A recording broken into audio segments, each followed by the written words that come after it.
Just from watching the tape this past week, just anything that stood out kind of about Cam, the ups and downs of that game, obviously the touchdowns and the great throws, but also the 2 interceptions. What did you kind of notice on the tape?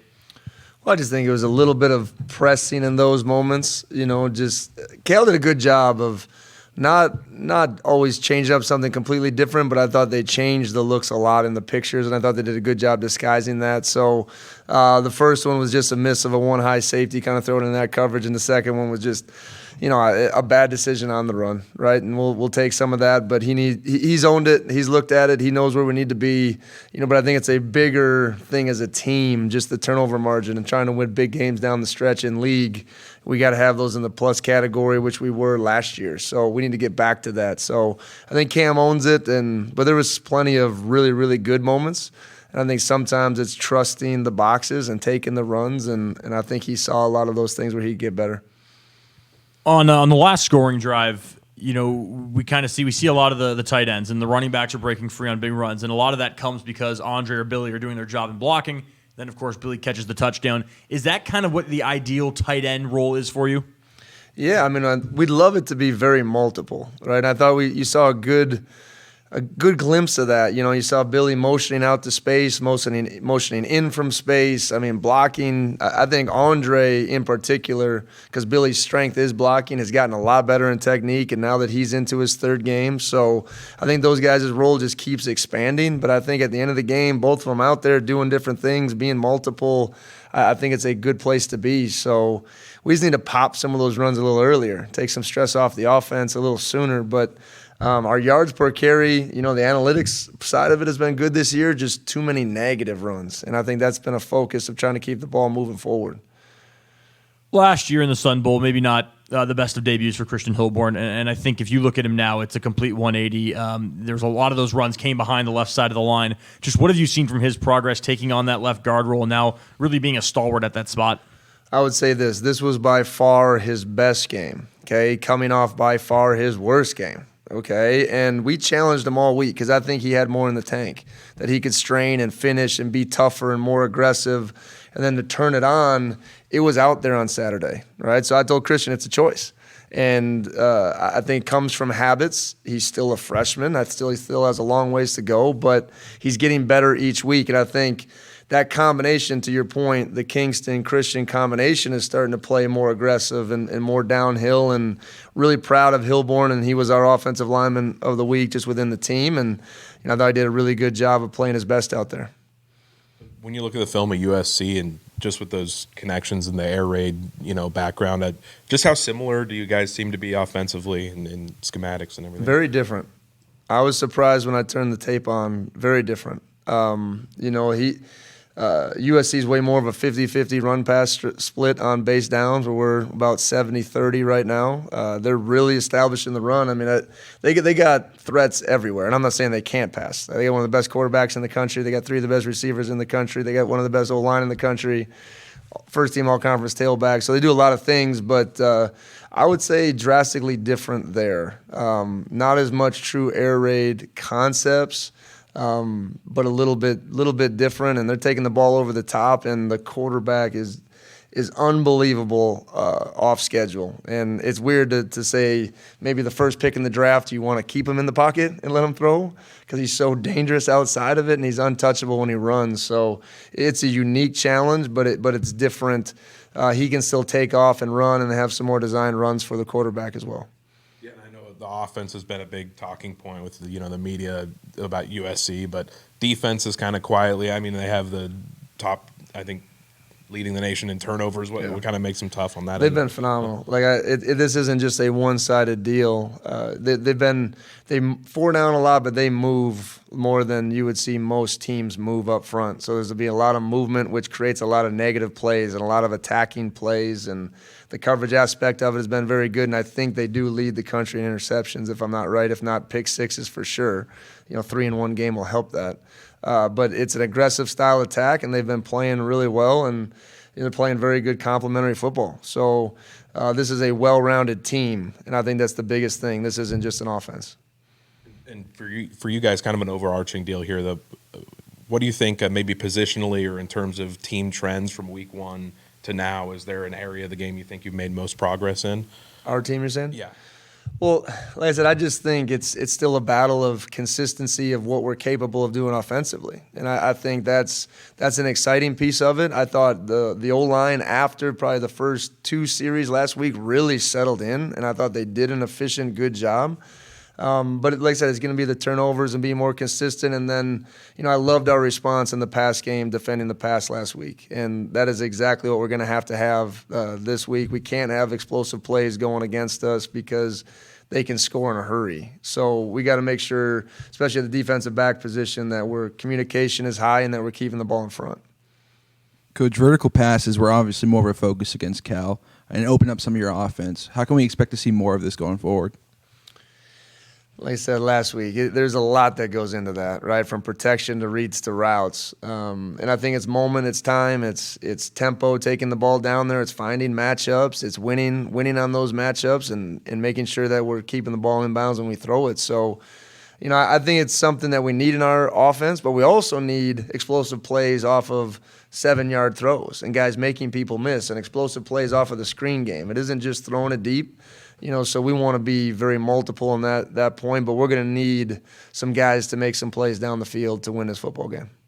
You already spoke on Caleb Williams and his improv, how it's important to the USC offense. How do you expect to shut him down throughout his improvisational That's a big stuff? word you use there. Shut him down. That's not going to happen. We got to work to control it. And I thought the one team that did that was Oregon State. I thought they controlled it very well. And keeping things in front and being smart, and even when he scrambled, getting some people in front of him and not letting them run and take off. I mean, this guy is a weapon, and he uses every weapon at his disposal. So you don't shut down anybody that is this caliber. You just got to hopefully you can get some hits on him when he runs, and you got to affect him and not let him be on his spots, but you can't let him get out and beat you off a deep scramble play. So it's a very unique challenge, and we need to be at our best on Saturday to win this game. And Lincoln Riley has been incredible basically everywhere he's went with good quarterbacks and prolific offenses. How do you think you match up with him coaching-wise, and how much of a chess match do you expect this to be? Well, I think Coach Riley obviously is the peak offensive mind probably in the country, and there's a lot of guys out there, but he's still calling the plays, he's still in the grind that way where I'm still more head coach and managing things, so it isn't me versus him. I don't know, maybe I could D him up a little bit if we went one-on-one, but, calling plays, he's phenomenal. I think he puts his guys in unique situations, and he's so multiple. And I just think the way he sees it and calls it is as good as there is out there. And that's why he has all the accolades. That's why he's done it that well over time. So it's a challenge, but fortunately, like I said, our guys will be ready to go, and they'll be excited to play. Coach, I know you just talked about Caleb Williams a little bit. Does it help that you faced a guy like Bo Nix fairly recently that, can make things happen with his feet as well in this matchup? Yeah. I mean, I just think it's the different style of offenses, but I think similar type of impactful players. And I think, Caleb's going to take some of those deep shots, some rail throws, some next-level first-round draft pick type throws out there. So that's the difference. But at the end of the day, I think anytime you play an elite quarterback, it's good to have that experience. And a lot of the teams you've played most recently, like Cal, stopped the run, Wisconsin stopped the run, Oregon stopped the pass. But this number 6 team in the country for a reason. They can do pretty much everything. Is there any point of emphasis for this game that you guys are looking to stop or excel in to potentially get the win? And that was the one thing with the Oregon game. We didn't officially stop the run to get them in bad situations where we knew they were passing, right? So we were on our heels. We need to stay at the forefront of the chains and make sure we have the ability to attack. And I think that's what you have to do, but you got to pick and choose your spots wisely, right? Because all of a sudden they can take the best wide receiver in the country down the field and beat you. So our guys are excited for the challenge. We'll have a great game plan. These are the weeks where everyone understands what's at stake. Everyone understands the challenge. Everyone understands going in to this environment and playing big-time football. But that's also why our guys are here. They're excited for it, and we're going to be ready. And the effort level and the excitement is going to be huge, but it still comes down to us executing. It isn't about the environment. It isn't about going home. It's about executing in the moments against really good people and getting them down. Okay, so I'm excited for our guys. We got a lot of California guys on the roster, but at the end of the day, the focus needs to be high on their jobs and what every man on this trip needs to do. I guess last question I have is, in a game like this, an offense as explosive as them, how important is time of possession? Are you guys going to try to be running more to keep the ball in your hands a little bit more in this matchup? Well, I would say this. It's interesting. Analytically, they have the least amount of possessions per game in the country, which is a surprising stat when I saw it this morning. So, we got to play the way we play, and yes, that means moving the chains against good people. It means we can't have 3 and outs and backed up, and we got to win the field position battle, and we need another game breaker in special teams. So it is more than just possessing the ball. But to your point, we got to make sure we're efficient on third down. And I thought Saturday's game against Cal, we were unbelievable in third and long, right? We converted on a lot of those. Against a really good USC defense, we got to get that medium and short and make sure we're churning some things out. So I think that's a big focus on what we want to do, and it goes back to positive plays on first down. On Saturday, you spoke to the improvement your secondary made from Oregon to Cal to the matchup against Cal. What was the preparation that went into that your guys did over the past week? I missed your whole question because I was excited for the Mariners t-shirt. Congratulations to the Mariners. This is phenomenal. I'm a secondary Mariners fan. My Brewers are fighting to try to get in, but congratulations to the Mariners. Go ahead and ask your question again. I just lost that. I'm sorry. Go M's, Coach. All right. It's all right. So what was the improvement that your secondary made, and what was the preparation that went into that? Well, I think it was communication. And I think that was the emphasis coming out of that game. They took it seriously. We trimmed some things down, cleaned some things up, allowed these guys to play a little bit faster, and it showed. And I think that was great. We feel very confident to get Jordan Lee back this week, and I'm excited about that. We need him, his experience. He's seen everything, his physicality. So those are things that are going to help. And then I think, obviously, keeping those guys fresh. Oregon, I think you saw them wear down. Jaden Hicks can play both positions. I think that'll help our versatility back there. And Jay Lee brings a sense of calm confidence, right? When you played that long, he's been in this defense. He's seen a lot of things. That'll help our confidence back there as well. And what leadership does Amari Marsh bring to the secondary? He spoke about speaking to every member of the defense every time they take the field. What kind of things does he do that sets him apart? Well, I think obviously he's a 2-time captain. We all know Armani's story and walking on here and how hard he works. But I think the respect level that the whole team has for Amari Marsh is incredible. He wasn't just voted captain, he was the highest vote getter on either side of the ball. So when he speaks, which he doesn't often, right, everyone listens. And the hard work and dedication and effort that Armani put in is second to none. And I think he gets the results on the field because he maximizes his ability every day. So when Armani speaks, you listen, including myself. Right, and when he comes to me with stuff, I know it's well thought out. He puts everything into it, and it's really important to him. So that's the type of leadership that you love to have on your team. And with this being only the second road trip of the year, what sort of travel routines and best practices do you have for your guys? Well, it is unique. I mean, to start 4 or 5 at home, I think is pretty unique. So we got to make sure we get back out to it, but. We really stay on schedule, and obviously traveling this one on the West Coast is important, but every Friday night that we do here in town at the hotel, we do on the road. So it really mirrors that type of preparation as we go, and, our guys will be excited. Just a couple guys want to see if you had an update on with Zariah Beeson and Caleb Ford-Dement. Have you talked to Caleb about, what maybe comes next for next year? We haven't had those conversations yet. And Zariah won't be with the program. This might be a tough question, but I'm going to challenge you on it. Through 5 weeks, most improved player from week 1.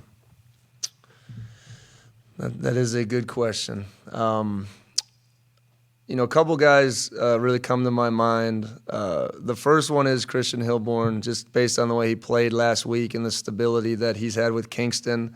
The second one that's really starting to show up is Leighton Smithson. I know he had a couple catches last week. He's been battling through a little injury, but you've seen some speed plays out of him, and his development has been really high, really high.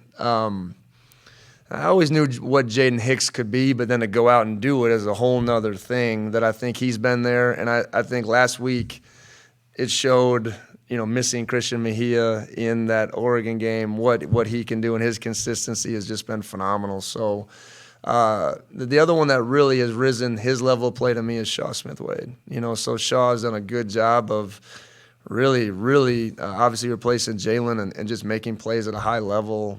So I think those are when you put me on the spot, those are some guys that really come to mind.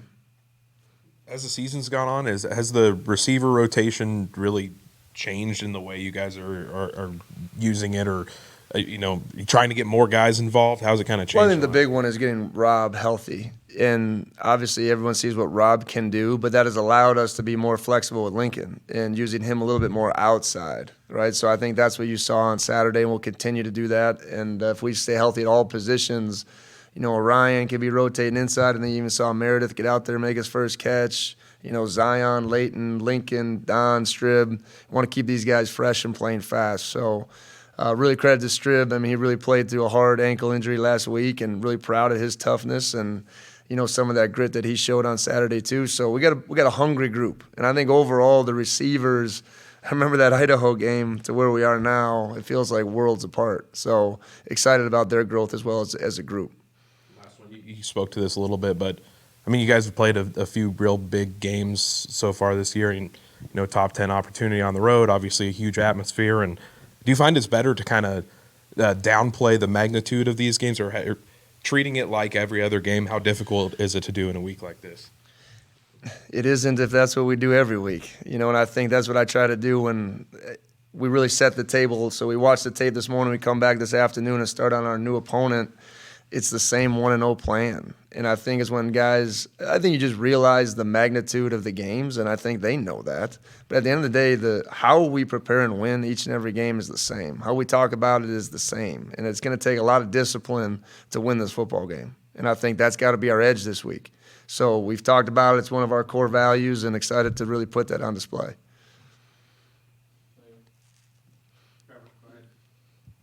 Yeah, so what is the most important thing your defense and the different position groups on your defense can do to be difference makers in this game? Well, I think the first one is we got to take the ball away. We got to find ways. I mean, they have been unbelievable. I think one turnover all year, just the last game. So shows the type of level they've been operating at offensively. So we got to find a way to get some takeaways, and that's ripping at the ball. That's max effort. That's when the ball's in the air. We got to go make a play. So that'll be a big part of this game that, we need to be great in the turnover margin. That's offensively. That's also taking it away defensively. And like I said, we got to pick and choose our spots to play aggressively. And when we do that, we got to trust our guys are going to make plays too. We got good players too. That's the exciting part, right? And they get to go show that. So it isn't just them, and I understand the challenge, but I love our guys. Right, so we got to pick and choose spots where we go be aggressive too, and we're dictating. So we'll do that as coaches, and we'll have our guys amped up, ready to play. This is just more of kind of a silly question. So Colton asked a few weeks ago about nicknames. So what I've seen mainly is Crimson Curtain and Hellcats. Are you a fan of either of those? No, I'm not. Because I'm gonna be real honest. The last time we talked about nicknames, we didn't play so well. Right, so let's worry about that stuff after the season. You know what I'm saying? That's where I sit on all that stuff without going full Coach Saban on you. You know what I mean? Just let's wait for that. Let these guys play. It's a long season, and we got a lot to prove. Thanks, guys. Go Cougs.